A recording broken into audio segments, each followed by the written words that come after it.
Neville Goddard, 1953. Your Supreme Dominion. As you have been told, this morning's subject is your supreme dominion. As a man does not possess it, or he does not know that he possesses it, for he certainly is not exercising it. As we read in the very first chapter of the book of Genesis, "And God made man in his own image. In the image of God made he him. He made them male and female, and God blessed them.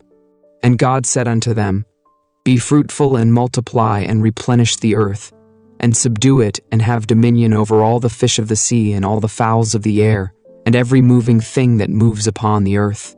And God saw all that he had done, all that he had done, all that he had made, and they were very good." Now you and I are reading the Bible, not knowing it to be a psychological truth and seeing it as historical fact, we cannot understand the word. But when man knows the Bible is the greatest collection of psychological truths, and was never intended to be seen as history or cosmology, then he gets a glimpse into this great, wonderful book. For man himself is the great psychological earth that must be subdued. In man move all the passions, all the great emotions symbolized as creeping things and animals. In the deep of man actually live the invisible states symbolized as fish. In the deep of man actually live all the unnumbered infinite ideas symbolized as the fowls of the air. It is this man that must be self-subdued. For subdue it, then comes the promise, and have dominion over this vast wonderful country that is man. If man does not know that he himself is the earth spoken of, he thinks he must go out into the world and conquer it. The world reflects the work done on man. And so when he looks upon this wonderful world round about him, he thinks himself so little. The Bible also tells us he calls himself a grasshopper, and referring to himself as a grasshopper, he sees giants in the land, the giants of industry, the giants of economics, the giants all round about him, and he feels smaller and smaller because he does not know how to go about actually subduing the earth, which is himself. When man knows it, he will realize that man as an individual is supreme within the circle of his own consciousness, for within the circle of his consciousness the entire drama of life is reenacted over and over again. He has to start with self, and then he will see this outer wonderful world, this visible world, is not what he thinks it to be, a place of exile from God. It is the living garment of the Father, and although to many of us its discordant harmony needs some interpretation, to the wise it has a voice, and the voice speaks of hidden things behind the veil of man's mind. For this whole vast wonderful world is a response to the arrangement of man's mind. For when he knows it, he will look within for the hidden causes, look into the deep to see the fish and how they swim, and how they are related. For this arrangement of the deep is going to project itself as circumstances and conditions of life. And so today, if you haven't started, today is the time to start to really put into practice this teaching and make of this violence a garden of God. It is called Eden, and man was placed within it to keep it and to care it. For the garden of God is man. It is the mind of man. You never find a garden unless a man is present. For without a man there would be a forest of wilderness. But when a man is placed in it, he begins to cut the trees or the seeds of wrong thinking. He clears the ground and he cultivates the ground, and then plants wisely. Then you will have dominion, for you will select the seed you will plant, the ideas you will entertain, and you will cultivate them. Knowing the outer world constantly bears witness of the inner arrangement of mind, you will only select the things you want to project into the living garment of your Father. For the whole vast world round about you is a living garment worn by your Father. So how did he reap? He said he made man in his own image. Well, the methods of mental and spiritual knowledge are entirely different. You and I can know a thing mentally, by looking at it from the outside, by comparing it with other things, by analyzing it, by defining it, by even giving a description of it. But we can know a thing spiritually only by becoming it. We must be the thing itself if we would know that thing spiritually. We must be in love if we would know love. We must be God-like if we would know what God is. For God made me not out of something other than himself. He made me perfect, so he made me by becoming me. There was no other way in the world that God could have made me unless he became me. So God became man that he may know man in the only way that he could know anything. For he knows all things spiritually and he calls them very good. So he made me by becoming me. And now I am called upon to go and take care of the earth, and to subdue it, and take dominion. And I am the earth. I must learn to plant as he planted, and he planted the world by becoming the world. I must now plant as man, by becoming the man I want to be. So I will itemize all the things, name them, give a name to everything I want to express as a man, and then know it spiritually by becoming, and I become it as he became me. I identify myself with it, and live in that identity. And I clothe it in flesh. I clothe it in fact. Not one thing in the world that is mine can be taken from me save by detachment from the state where that thing I love has its natural life. If I live in a world of beauty, if I live in a world of friendship, of comfort, and all the lovely things that men enjoy, no power in the world can take one of them from me save I, who live among them. Detach myself from the state where these lovely things have their natural life. When you and I know it, we begin to cultivate the earth. We actually weed the mind of all negative states, all unlovely emotions, and we bring into subjection not the outer but the inner, and then the outer reflects that cultivation on self. Now, how is it done? You are told in the first book of the Bible how it's done.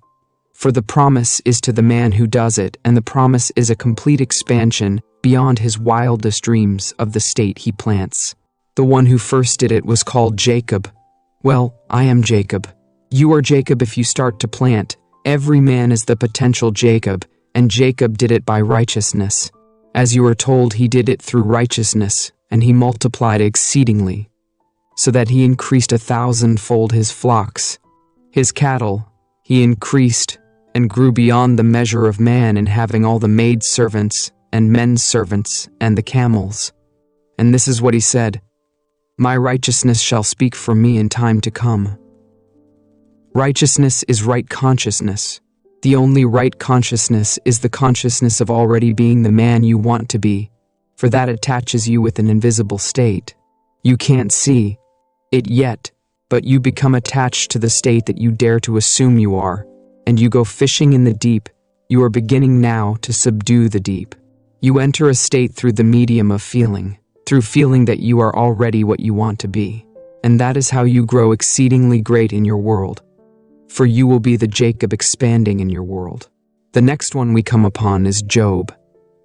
Here in the midst of all the trials and tribulations of a man, Job says, "I will hold fast to my righteousness, and then my heart shall never judge me harshly as long as I live."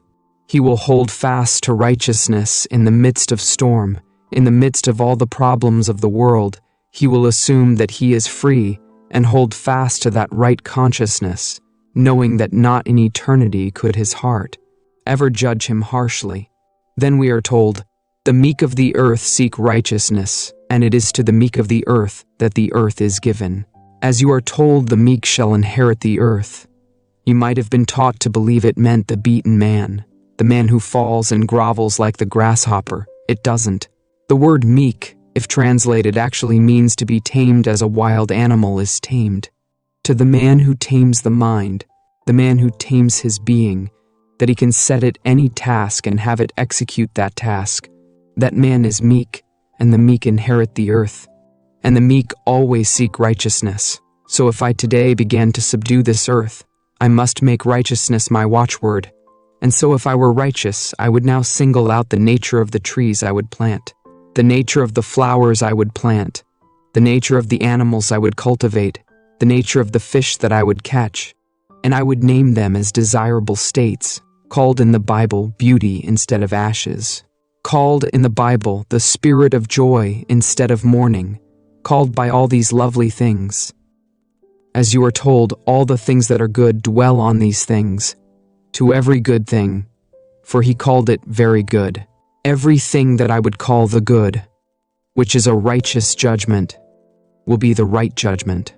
I, in spite of the evidence of my senses that would deny it, in spite of reason that would tell me that it was impossible of realization, having discovered that I am the one planting my garden, that this is the only garden to cultivate, that this is the only earth to subdue, I would start now and boldly assume the good. First for myself, always start with Jerusalem, then go into the world and preach the goodness by knowing the goodness. When you meet someone, regardless of what the appearance would reveal, know the truth for that one and set him free. Know that knowing as he ought to be known first by himself, but if he hasn't known it as true of himself, you at least know it for him. And though you never meet him in the flesh again, keep on knowing the truth that sets man free by knowing he is already free, and you are cultivating your garden. You are bringing it into subjection, you are subduing it, and then you shall have dominion. So you are supreme in your world if you only know the world that you really are. So man is the psychological earth on which this wonderful whirl of events takes place. Man is the psychological earth on which all the animals move. Every emotion is symbolized as the animal. Every fowl of the air is truly the idea you entertain. Every fish of the deep is the invisible state that you could catch if you only knew how to cast your net on the right side. For you fish all night and catch nothing. But then comes one who knows, who is righteous, and he casts it on the right side, always that right side, and the right side is righteousness, or right consciousness. And I will catch it, I may not see them, I don't have to see them, I don't have to wait for the evidence of my senses to confirm, for I am told, and faith was accounted unto him for righteousness. So I will have faith in the reality of the deep, I will have faith in the reality of invisible states. So it's now invisible, I know it, it's a fish, but I have faith in the existence and the reality of the invisible state I want to externalize, knowing I can externalize it. For every time I externalize it, I add to this wonderful garment of my Father, and that is my job, my duty. So here, every one of us begin to believe that you are the only earth spoken of in the Bible. You are the one chosen to live in the center of the garden, but make it a garden, for the words are keep it, and plant it well. You have dominion over every idea in your mind. You say you haven't. Well, some may be to you disturbing, but you do have the choice of rejecting it or accepting it. If you accept it, you identify with it, and the state with which you are identified must, by the very law of your being, objectify itself within your world, that you may see by it how you plant that garden. Now, don't wait 1 second beyond the time that you observe weeds instead of flowers. Start right at the moment of observation, and start to replant the garden. Start really to subdue it. Become the meek, and the meek is the bold. The meek is the bold of heart who does not ask assistance. He walks knowing he can do it. He can fish. He can actually bring into subjection every bird of the air, every idea of the mind. He will begin to know these things spiritually. He will know them in the only way that you and I should know anything, by becoming it. Not to have a world of information concerning objective things, and knowing these things only mentally. I must learn to know things spiritually. I must learn to know what love is spiritually, by being in love. I must learn to know what security is spiritually, becoming conscious of already being secure. I must learn to know what health is by becoming conscious of already being healthy, and sustain these states in the name of righteousness, knowing that my righteousness shall answer for me in time to come. Make me no promise, for when the father-in-law said to Jacob, "What promise should I make you?" Just tell me that the offspring born in a certain manner shall be mine, and no other promise, and no wages and no salary. All the spotted ones are mine. There isn't a spotted one among the parents, but every offspring that is spotted, though the parents are not, that is mine. That's my wage, and my righteousness shall know it for me in time to come. And he begins to assume that his world is peopled with the spotted calves, and everyone born that was healthy was born spotted. And he increased beyond the wildest dream of a man. Well, become that man, and start from the simple beginning as he started. There wasn't one thing in the world to encourage him that one calf could ever be born from parents that were not spotted and be a spotted calf. Yet he knew, and he assumed that they had given birth to such things in numbers. They would come, and they came 1,000-fold. So in your case, maybe it's business. Maybe the doctors have given you a final verdict, and it's fatal. Well, I say in spite of this, and the doctor in his own way is doing his best, he would not have said it to hurt you or to frighten you. He firmly believed it. But you have another law, and your law is that you can assume, in spite of that verdict, that you are well. And then, though tomorrow and the next day, the tree doesn't appear, know that in time your righteousness shall speak for you. And like Job in the midst of all the storms, when he should have gone to the grave, he held fast to the consciousness of already being what he wanted to be, that his heart may not in time speak harshly against him. Well, it didn't, you know the story. And so all through we are told, break off the sins, break off missing marks by righteousness. Blessed are they that hunger and thirst after righteousness, for they shall be filled. Now you are told, seek first the kingdom of God and his righteousness, and all things shall be added unto you. Well, the kingdom of God is within you. You have been told that a number of times. The Bible affirms it over and over. The kingdom of God and the kingdom of heaven are within you. They aren't without. You see them seemingly without. That is the response to the withinness where they are. Now seek it and his righteousness. So assume within the mood that would be yours, were you already the man that you want to be. Sustain that mood, occupy it as often as you can, and see how that righteousness shall draw things unto itself, and the things it draws are always in harmony with its nature. It never draws anything foreign to itself. If I assume that I am the man I want to be, I cannot then encounter events that are in conflict with my assumption, for my world mirrors the being I am. So here, today when you return, read the whole chapter. It's beautiful. But I started with the 27th verse. And God made man in his own image.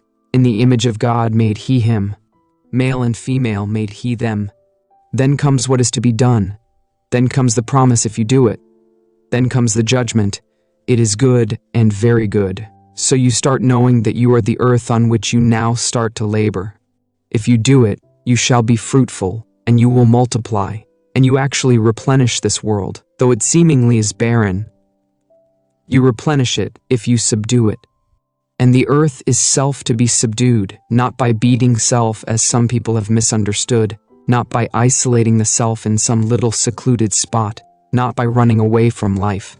But in the midst of life is the opportunity to become meek, to take the violence that is man, it is individual man, and then bring it into the state of the meek, to transcend the violence by not fighting against conditions.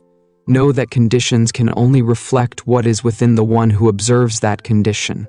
So don't rage against it, leave it just as it is. If conditions remain the same, that is a sure sign that you have not been faithful to righteousness. Had you been faithful to the consciousness of already being the man you want to be, conditions would have to change in harmony with that righteousness. So don't rage against it, leave it as it is, and start today to take this wonderful earth, which is the footstool of the Lord, which really is the mind of man, and start really to work upon it. You will not turn from left to right. You will keep the narrow path. You will go out knowing you can do it. I know from experience it will not take long to see shoots appear. It will not take long to see the flowers appear. They will all appear if you will take yourself in hand and by an uncritical observation of self, watch the being you are. See the condition of the earth as it is now by the uncritical observation of your reactions to life. When you see who you are, that is showing you the state of the earth as it is now, don't condemn it. Just start to subdue it and know that you do have dominion over all the fish of the sea, the fowls of the air, and all the animals that move upon the earth, knowing them to be the moods of thought, the desires, the passions that move in you. Start to entertain only the good and the very good. Dwell upon them, and you will repeople your earth, for you are supreme within the circle of your own consciousness. Now you may say it's a very little one. May I tell you that though you have a body and a life of your own, you are rooted in me and you end in me, as I am rooted in God and end in God. So every man can say the same thing, no matter if you look into a world of 2,500,000,000 of them, and every year they slip through the gates into the invisible state relative to this world. but as they come and go, every man in the world is actually rooted in you and ends in you, and you are rooted in the ultimate that we call God, the Father. So the whole vast world is simply centered in you.